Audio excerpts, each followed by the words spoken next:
special counsel Jack Smith is targeting everyone who interacted with President Trump's Twitter account.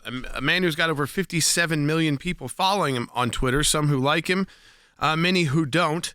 He asked for, this is Jack Smith, prosecutor, all information and notifications tabs for the account, including all Twitter users who have favorited or retweeted tweets posted by the @RealDonaldTrump account, as well as all tweets that include the @RealDonaldTrump name associated with the account, mentions or replies.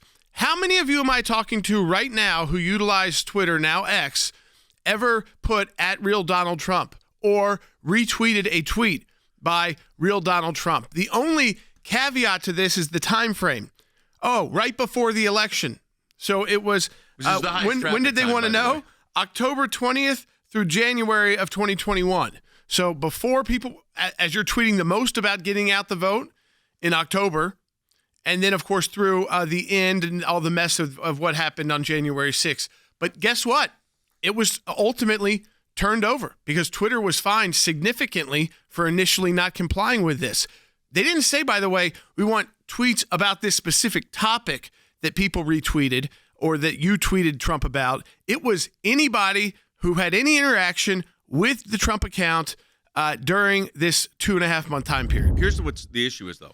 Under the First Amendment, and I argue this, I said this at our pre-meeting, the very first case I argued the Supreme Court of the United States was the Board of Airport Commissioners versus Jews for Jesus. They had an ordinance that said if you engage in First Amendment activities around the airport, you're violating the law. It was overbroad. It chilled speech. The idea that the federal government would come in and get this information and want information about you would chill your First Amendment right to free speech. So what we're looking at right now is, could you imagine this, folks? A possible lawsuit, federal lawsuit, against the special counsel for violating the First Amendment because it says all information from the Connect or Notifications tab for the account, including all lists of Twitter users who have favored or retweeted tweets posted by the account, I'm talking about Donald Trump, at Donald Trump, as well as tweets that include the username associated with that account, mentions, or replies. Just following Donald Trump would have gotten you on this list. And including if you dislike Donald Trump. I mean, is it a new, you call them the red squares. Is this the new blue scare? Are they making up a full, talk about an enemies list. This is like a full-on, this could be millions of people because he has 57 million followers, so it probably is. I got to tell you. It's like a new enemies list. I got to tell you something. This takes what the IRS did in targeting and takes it to a whole new level. It's the Department of Justice. We will be representing people. I've already talked to some very well-known people that would be plaintiffs in this, but my goodness, it could be anybody that was retweeted a Donald Trump tweet, friend or foe for that matter. I mean, it's the egregious nature of this is such a chilling aspect of free speech that the Department of Justice special counsel wants to know what your draft tweets or retweets were regarding this now leading presidential candidate. To me, it shows you the depth of what this guy is doing, and it's really, really outrageous from a first. Jordan and I have assigned a team to figure this out. I hope by tomorrow we're able to announce that we're preparing a lawsuit. I think this is that serious. You look at all users the subject account has followed, unfollowed, and muted, but also all users who have followed, unfollowed, muted, unmuted, blocked, or unblocked the subject account. So that includes all of you who follow @RealDonaldTrump on Twitter, now X. It also says all information anytime Twitter users have favorited or retweeted tweets posted by the official Donald Trump account that has 57 million followers. This is during the time period that the election was going on, before people were voting in October of 2020.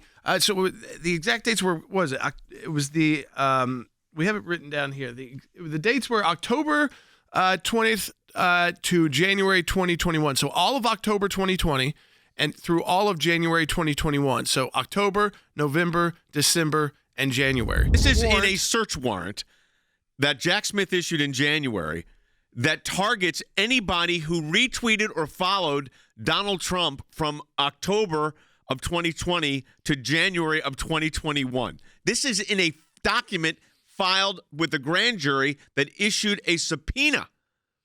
And Twitter ultimately complied with it. This is a direct assault on our First Amendment rights.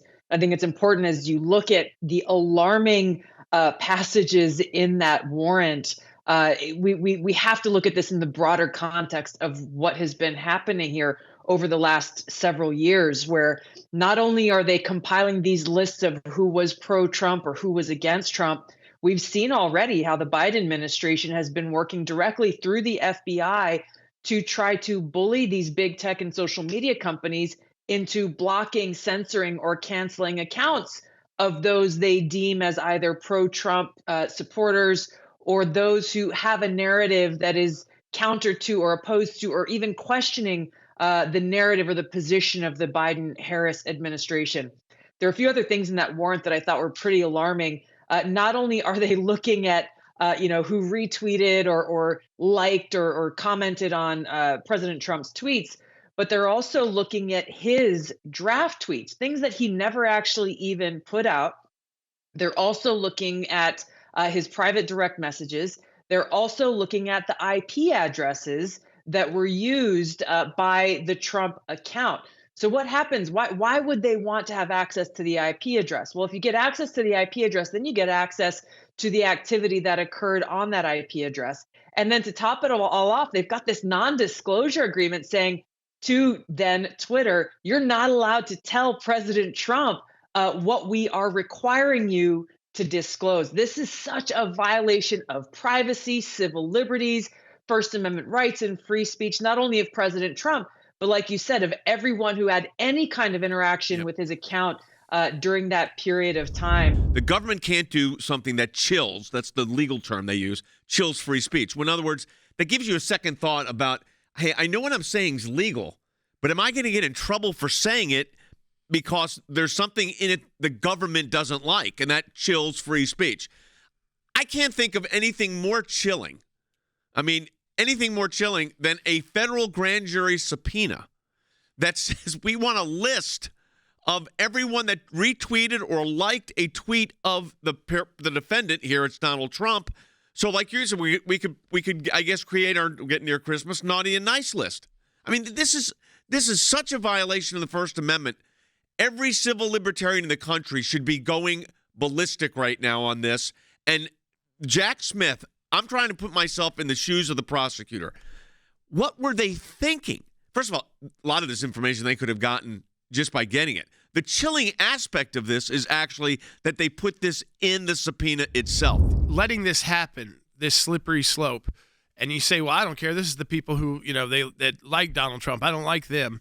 Except for it said that also one of the people who interacted with him at all. So if you were against him, your name's on some list too. It might not be the bad list right now, but a new administration comes in and says, hey, let's see those lists of the people you thought were the good people. Maybe now we'll turn them into the bad people we need to be following. That's not what we need to be doing in the United States of America. On either side of the aisle, that is not the right direction for our country. It is outrageous. I mean, it is a gross violation of constitutional rights. So, folks, this is it for the month of November in our Faith and Freedom Drive. We are in the final 2 days of the drive. Your donations have kept us in the fight this year, and we've been winning for you. We're sending a demand letter tomorrow to the UN Security Council on the Israel issue. We've got 15 state GOPs we're dealing with on this attempt to get Trump off the ballot. And again, you're for Trump or against Trump. The idea that a Secretary of State could just do this is outrageous.